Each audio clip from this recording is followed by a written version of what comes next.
Hey there, it's Anonymous Tea, where we spill the tea anonymously. Hello, hello, hello, hello, hello, everyone. Hello, YouTubers. Hope you guys are all having an amazing day today, sending good vibes, sending positivity, sending blessings, and good energy to each and every single one of you. Thank you so much for tuning in.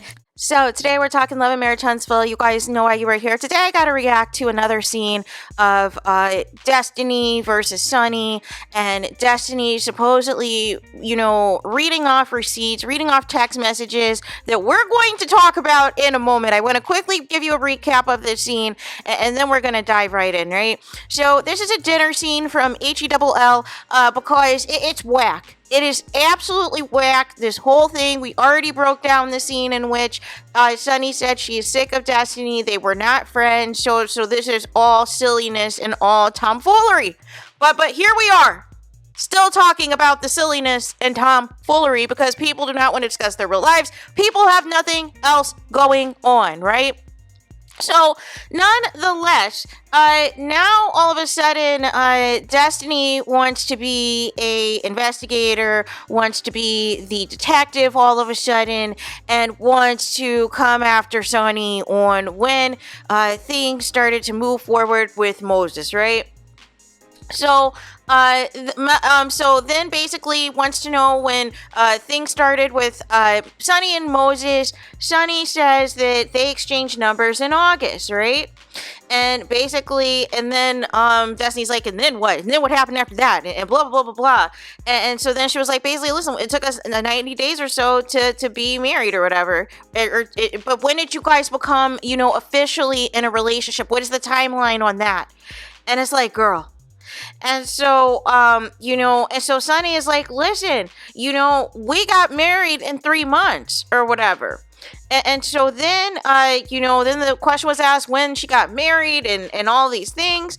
And nonetheless, Destiny's reading some text message from August, and she's reading Moses' response saying, I love you too. And Sunni is saying, we were not in a relationship at that time. We exchanged numbers. And, then still reading again, I know, I love you too, right? And all these things. And then there was another text message she read in September, Destiny did, that said, good morning, baby, I love you. And then I don't know if it was Shanita or Nell in the background, but they basically were like, Moses is playing games here. And even Sunni confirms and agrees with them that Moses was playing games, right? And then we get a Stormy confessional, you guys. Stormy, who is not telling us nothing about her life all season, that has inserted herself in the Martell the Martell arrest, has inserted herself in the, this whole Trisha, Marquez, Martell, and Ken storyline. Now wants to insert herself into this, right? And her big storyline, her big one, was the issues at the warehouse, right? And her being arrested. Right? That was her big one storyline, but everything else, she has been the production pet and instigating drama with all of the other ladies that she now is saying real time that production didn't show anything and they try to make me look like da-da-da-da-da-da and all of these things, you guys. And so, nonetheless, Stormy's, in her big confessional chair and is like, listen, the receipts are receipting, honey. And they're doing all this. And basically, I don't care about no man. And everybody's all like, Moses.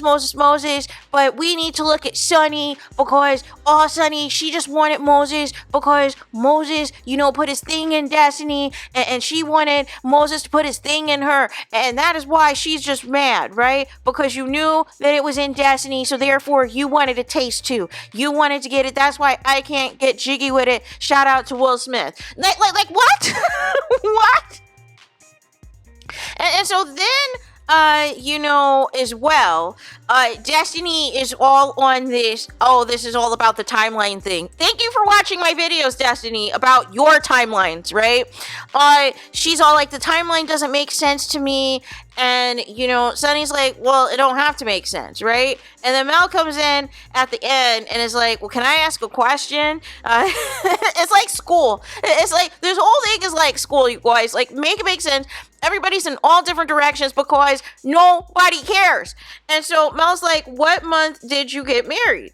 And so Sunni said she got married in December. And so Mel was like, December what? And Sunni was like, December 9th. And so basically Mel was saying, listen, if Sunni just told us she got married in 90 days, right? That they got married in 90 days, which meant, when they first exchanged numbers was sometime in August. They weren't official until some point in time later, but officially 90 days, whenever they were official, they got married after that, which would have been September 9th, according to their, whenever they got married, right? And so then somebody in the background, I believe it was Destiny, was mumbling, well, no. They were in a relationship then. And then somebody, again, is like trying to go back to the different months of August and October and trying to make fetch happen, you guys. Here's my thing. Destiny. Why did you, I thought the original timeline, well, depending on who you believe, right? Because I thought that the communication stopped because, you were pissed at Moses because he didn't want to attend the reunion for Love and Marriage Huntsville. And I thought Moses was cool on you as of April that year because he felt that you missed his birthday. You didn't do your big one for his birthday, so he did his big one and said deuces to you, right? But then on another podcast or whatever, and on all these interviews, and this is what I'm saying, you guys want to do 100 podcasts, but you guys never want to tell the same story or same timeline. If the timeline doesn't make sense, why is there a different timeline in every interview? To try to make it seem more feasible or whatever. Like I'm just trying to understand. Because at some point you knew prior to August or during August or whatever that Sunni and Moses were involved in some capacity. But the fact that you initiated the text message in August, Destiny, saying that you love Moses, but you said in another interview that it was August that you said that you were going to do yourself and that you were going to free yourself from the situation and all of these things, that's a flat out lie. This is just the same thing with the receipts, where you said you had receipts of reaching out to Mel and trying to talk to Mel and Mel ignoring you, and then Mel pulled out her receipts and her screenshots showing that she did reach out to you and that you were ignoring her. So your big receipt was that Moses is contacting you, but you're leaving out the fact that you were the one initiating contact, just like a side chick does, just like a booty call does, to hear the things that you want to hear via a text message. Can you make it make sense? Why are you, Destiny, so concerned and so pressed for Moses to still be contacting you if you've supposedly moved on? If you supposedly are saying in another clip you got a man. Well, real time you don't anymore. And you said that men need to put in more effort and all of these things, right? But you were, trying to talk your big game in front of all the girls. Oh, I got a man and he's fine, blah, blah, blah, blah, blah. But real time, it was failure to launch. It was over before it even began.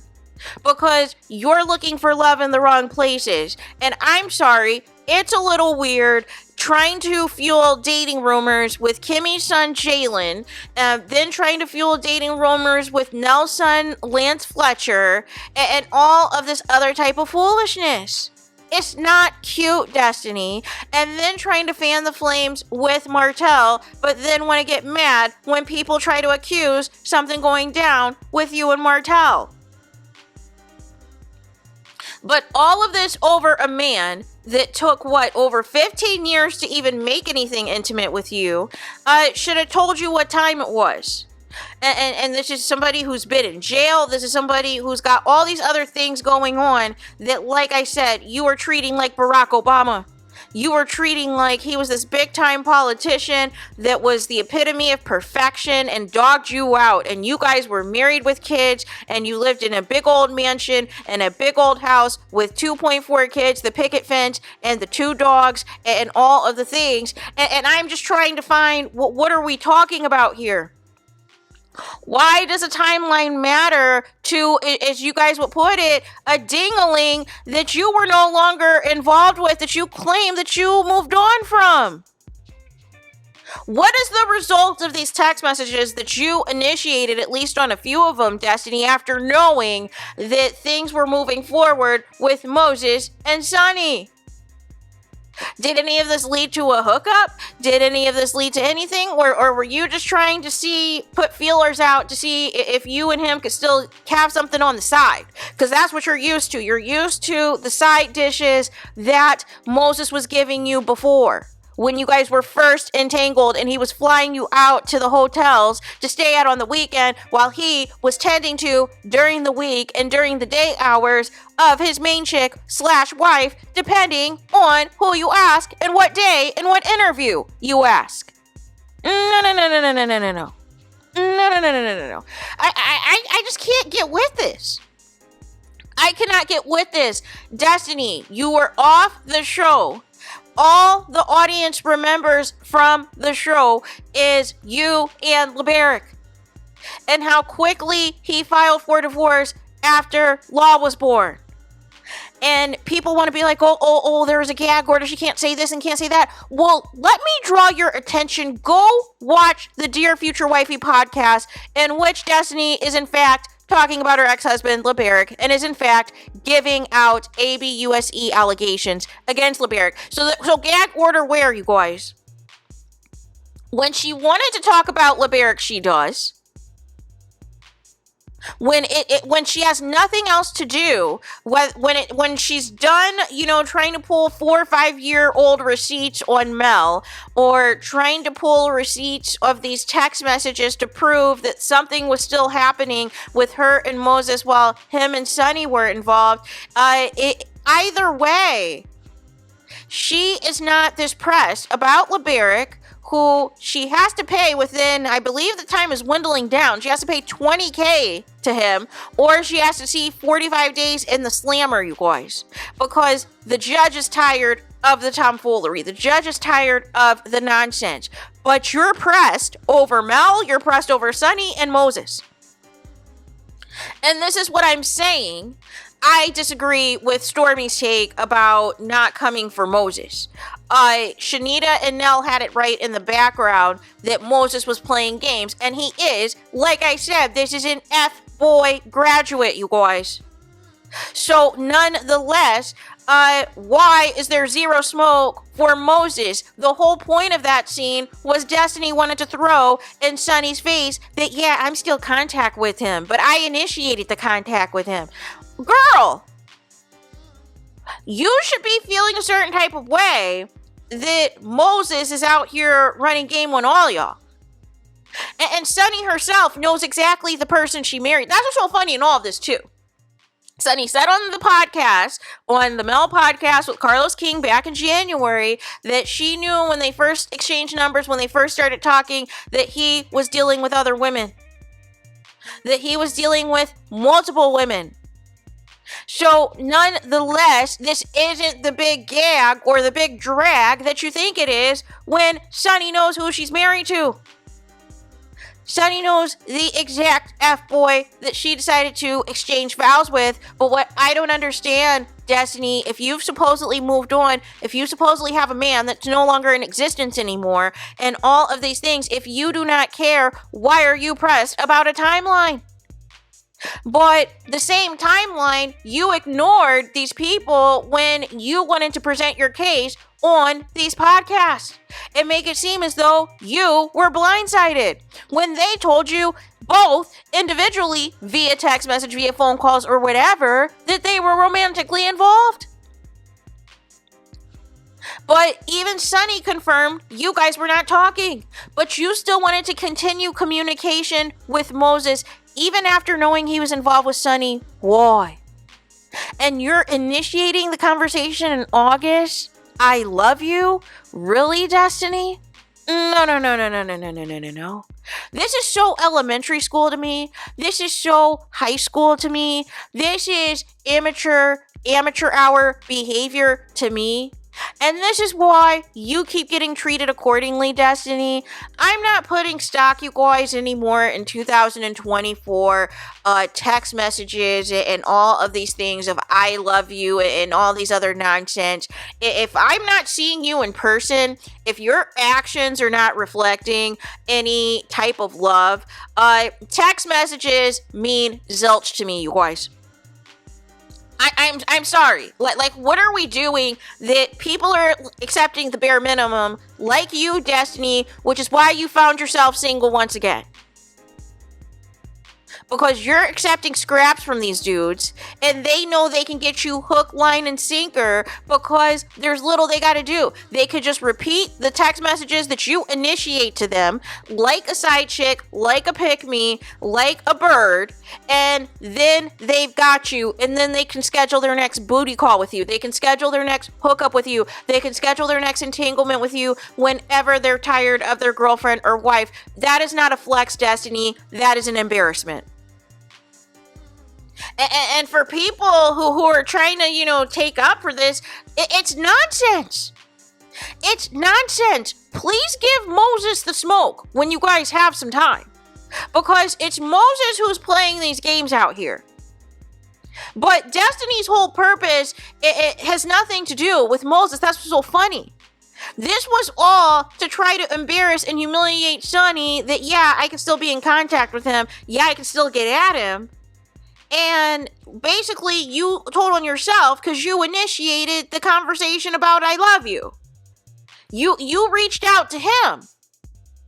You're kind of hitting him up to see if you could still slide in, if you could still be an entanglement, if you could still be a side chick on another situation that he's in, on another relationship that he's in, on now another marriage that he's in. And then once they get married, you start your podcast tour. Oh, I was blindsided. I can't believe this. Blah, blah, blah, blah, blah. Girl, what? No. That's what I'm saying. This was all calculated. This was all premeditated, you guys. Destiny knew she could not come back on the show with this Laberic thing because that's essentially what got her fired in the first place, was her refusal to talk about him. And nonetheless, she needed something else besides Mel to ease herself back onto the show. And she decided to get on for the alleged $99 to $250 an episode, according to Winter. That was the initial offer for these cast members, and decided to get back on this show that she claims the ratings were there when she was there. I beg to differ because the ratings are not there when you are here. So nonetheless, you're accepting scraps to come back on TV and make a fool of yourself and embarrass yourself for what? And it's so hypocritical of this cast to basically rally behind an entanglement, but you do not have that same energy you allowed for several seasons. Mel being hurt, humiliated at her ex-husband, Martell, playing in her face, doing the most, elevating this mistress. You guys are up here, threatening to expose the mistress, hanging out with the mistress, following her on social media, being in her chats and in her comments and all of these things. Yeah, you, current and former cast members, uplifting this lady. Right? Uplifting her and all of the things. And now all of a sudden, you're now on Destiny's side. When most of y'all didn't even like Destiny. That's what's so funny too. But this storyline comes up, and now all of a sudden we've got to rally behind her. It's girl power. We can't allow for the disrespect. We can't allow for this. But you guys were on the mute challenge when it was Martell and Mel. It was the mute challenge. As long as Martell was quote unquote coming for Mel, you didn't have anything to say. But the thing is, you don't know Sunni or Moses or even Destiny as long as you've known Martell and Mel. But you did not go this hard in the paint for her at all. You didn't defend her at all. And you kept saying, oh, Martell is a good man. Maybe there's a misunderstanding. And then when Martell made the cheating allegations, maybe Mel cheated too, and blah, blah, blah, blah. I just don't believe that Martell is a bad man. Even with the arrest earlier this year, you guys were still defending him. Oh, it's just a text message, right? That's all y'all did.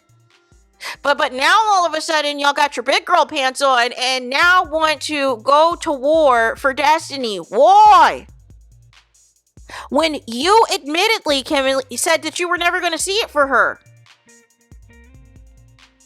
And thought she was phony, thought she was fake, thought she was broke, looking for all these people to take care of her. And now she's latched on to Tisha. Because what? Stormy doesn't have time to buy you handbags and do all this other stuff? Make it make sense. But there is that. Let me know your guys' thoughts in the comments. Please do not forget to like, comment, and subscribe. Hit the notification bell so you're notified the moment I post new content on my channel. And with that being said, I'll talk to you guys again very soon.